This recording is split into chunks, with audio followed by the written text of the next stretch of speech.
Hello and welcome to today's episode of the Jacksonville Jaguars Insider Podcast. My name is John Shipley. I am your host and beat reporter, and I have been your host and beat reporter covering the Jacksonville Jaguars for On SI every single day since August 2019, and we're going to continue to push forward through yet another offseason together. All right, folks, welcome to today's episode of the Jacksonville Jaguars Insider Podcast.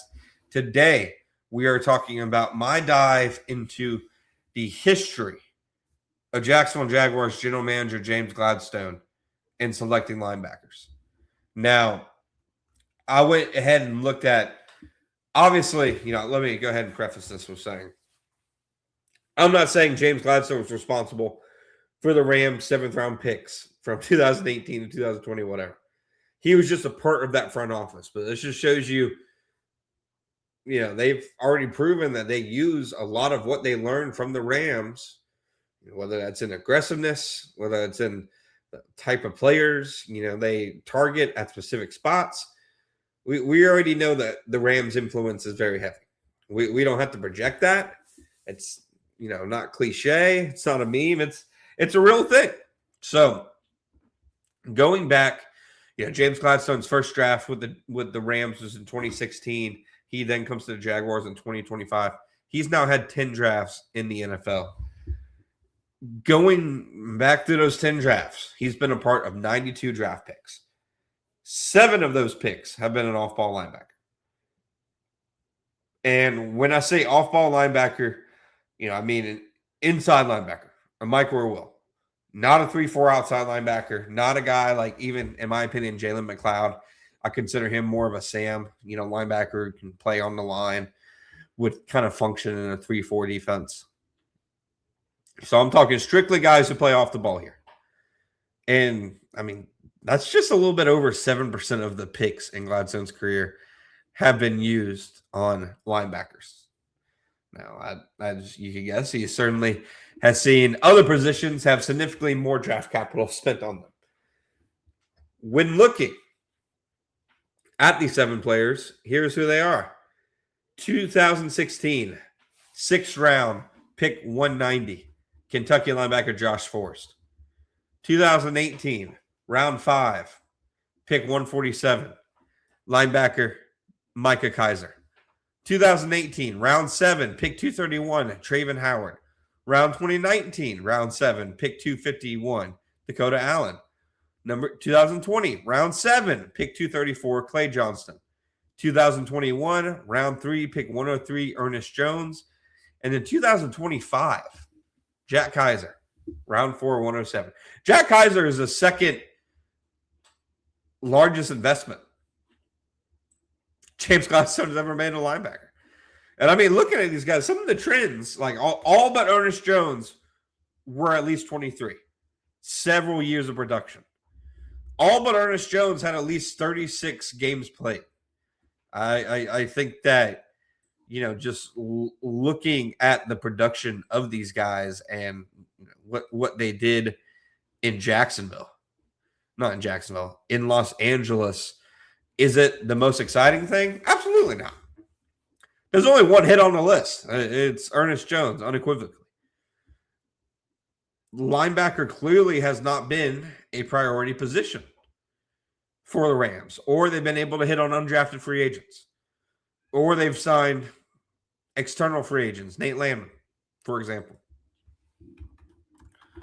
So I think that when, you look at this group of players, a few things instantly stand out.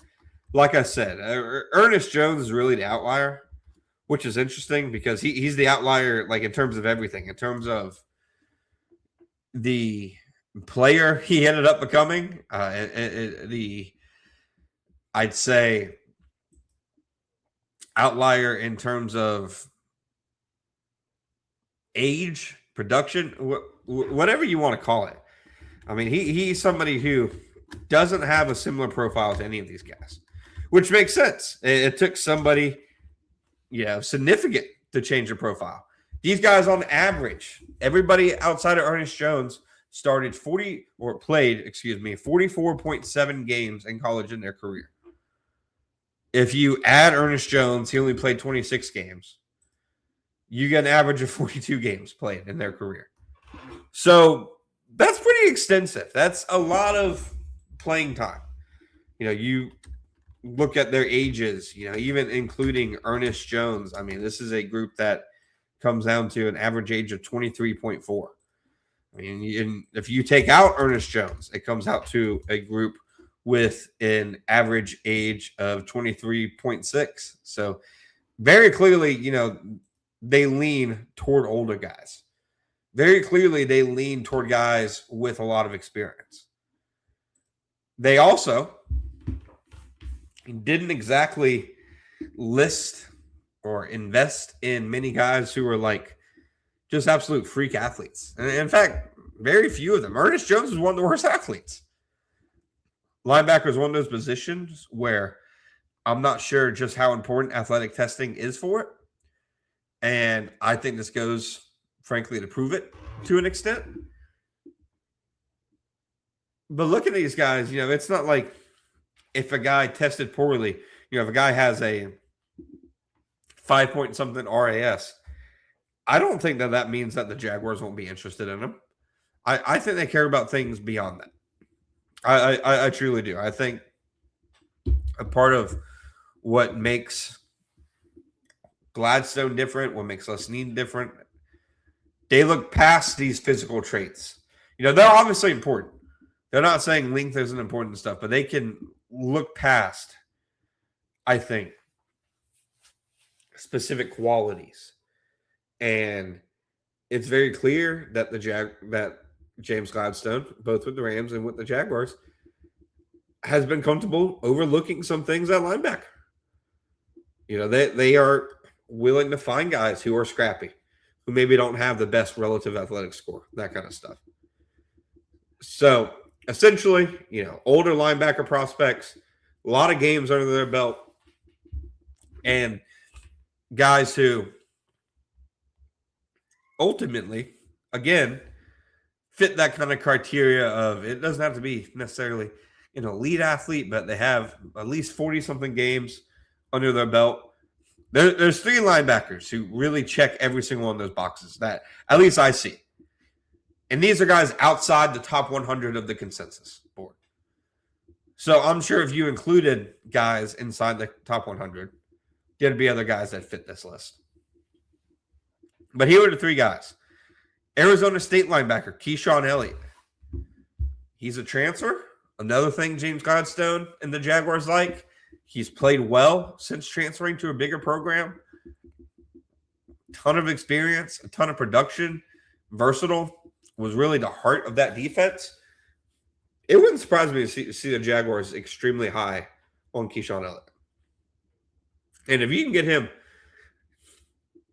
pick even 100 or beyond, I'm not sure he's that far out of what should be consideration for a top 100 pick. He's clearly in that range, but I think he's somebody who would make a ton of sense for the Jaguars. Fits every one of these boxes. Another guy, Oregon linebacker, Bryce. Is that Boucher? I'll be honest, I'm not positive, but you guys know who I'm talking about. He's I can see in my head very easily James Gladstone calling him intangibly rich. He's obviously played different positions. He's been all over the place. He was, again, another guy who's kind of the heart and soul of that defense, made a lasting impact, and frankly has a bit of a legacy there. Again, somebody who, if the Jaguars took him with their first pick of the 4th round, like they did with Jack Kaiser last year, wouldn't surprise me in the least. Lastly, Buffalo linebacker Red Murdoch. Murdoch is much more of a thumper against the run. He's a late day 3 guy, maybe an undrafted free agent. Certainly somebody to watch. Somebody who had a lot of production.